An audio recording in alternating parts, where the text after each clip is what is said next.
ये स्टूडेंट्स, अब अपन जो टॉपिक पढ़ने वाले हैं it is related to Karl Pearson's coefficient of correlation.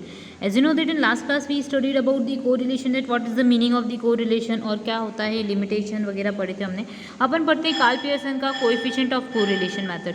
So the meaning and assumptions. The prominent statistician means the Karl Pearson की बात कर रहे हैं यहाँ पे. तो Karl Pearson devise the concept of the coefficient of correlation in 1890 के time के अंदर कार्ल पियर्सन ने अपना कोएफिशिएंट ऑफ कोरिलेशन वाला मेथड जो है वो फॉलो किया था या लेके आए थे. It was widely used measures of the degree of the relationship between two variables. Means it is acceptable methods, ठीक है, which could be used to analyze the variations between two articles. So Karl Pearson measures the correlation symbol being R.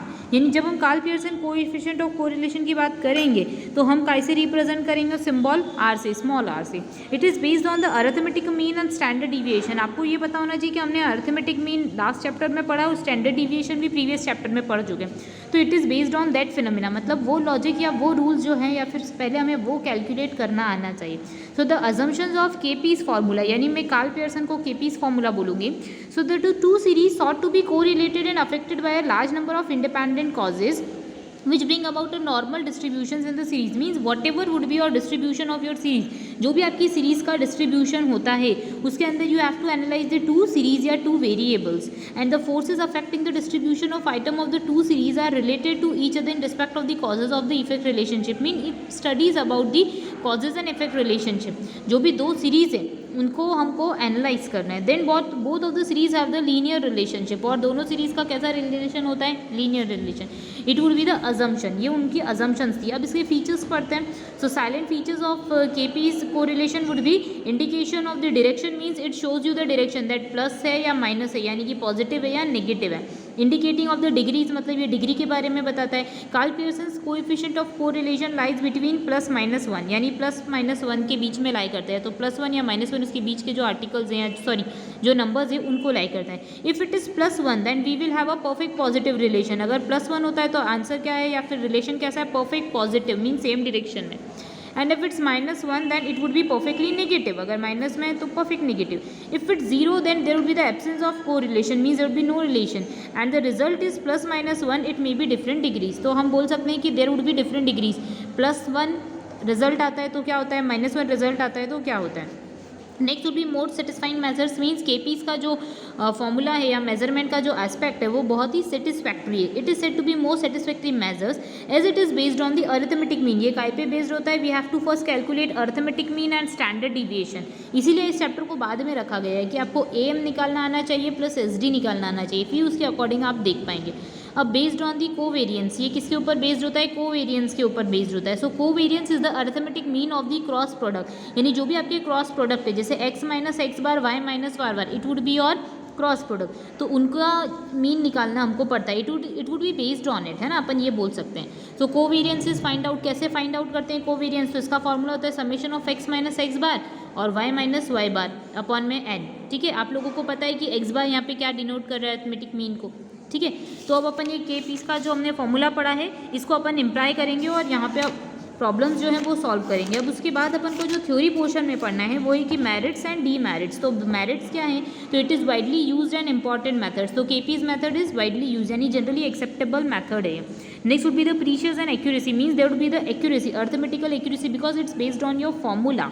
तो formula अगर आप सही लगाते हैं तो it would be easy and या फिर आपके लिए ईजी है कि आप डायरेक्टली आंसर डिराइव कर सकते हैं या कोवेरियंस निकाल सकते हैं, कोएफिशिएंट निकाल सकते हैं. Next would B meaningful interpretation. Means this method is quantitative values can be meaningful. जैसे अभी हमने पढ़ा, अगर +1 रिजल्ट आता है तो पॉजिटिव रिलेशन बताता है, -1 आता है तो नेगेटिव रिलेशन बताता है, 0 आता है तो नो रिलेशन बताता है. तो we can analyse the interpretation of that particular data. Next would be the directions and degrees. So this method is enabled for the investigators to know about the direction and degree of the relation. Means direction means positive direction है या negative direction है, what would be your degree. ठीक है, ये अपन analyse कर सकते हैं. Next would be the demerits of Karl Pearson's coefficient of correlation. तो one is extent of the extreme value. So it is unduly affected by the extreme value. जो highest figure है उसके ऊपर भी वो बहुत अफेक्ट करता है. Next it would require obviously more time and labour. जब आप इसका फॉर्मूला देखेंगे तो आपको पता पड़ेगा कि इसमें बहुत टाइम और लेबर कंज्यूम होता है.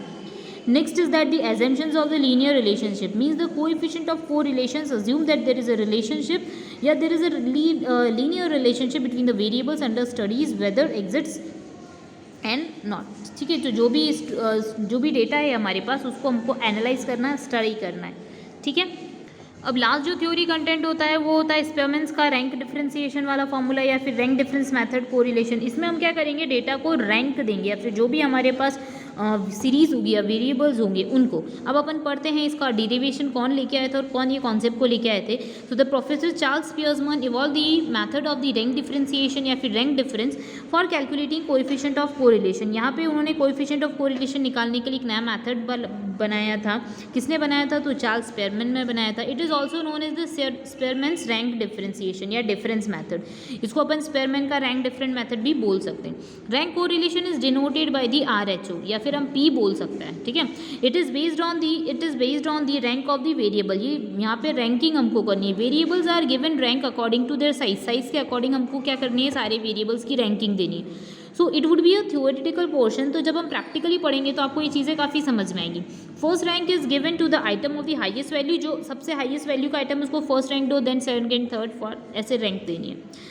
This method is adopted in following cases. कहाँ कहाँ पे मैथड एप्लीकेबल होता है, तो where the characteristics of the item can not be measured but they can be arrange और रैंक। मतलब जहाँ पे हम अरेंजमेंट कर सकते हैं, रैंकिंग कर सकते हैं, दैट पर्टिकुलर एरिया के अंदर हम क्या कर सकते हैं, इस मैथड को फॉलो, क्योंकि it is based on your ranking.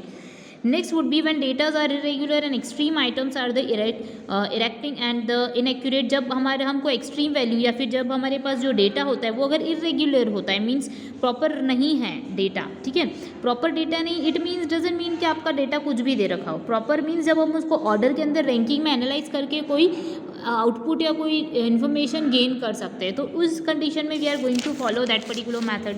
Next would be it is interesting to note that this method is apply only to the individual observation rather than the frequency distribution. यहाँ पे frequency distribution का role नहीं होता है।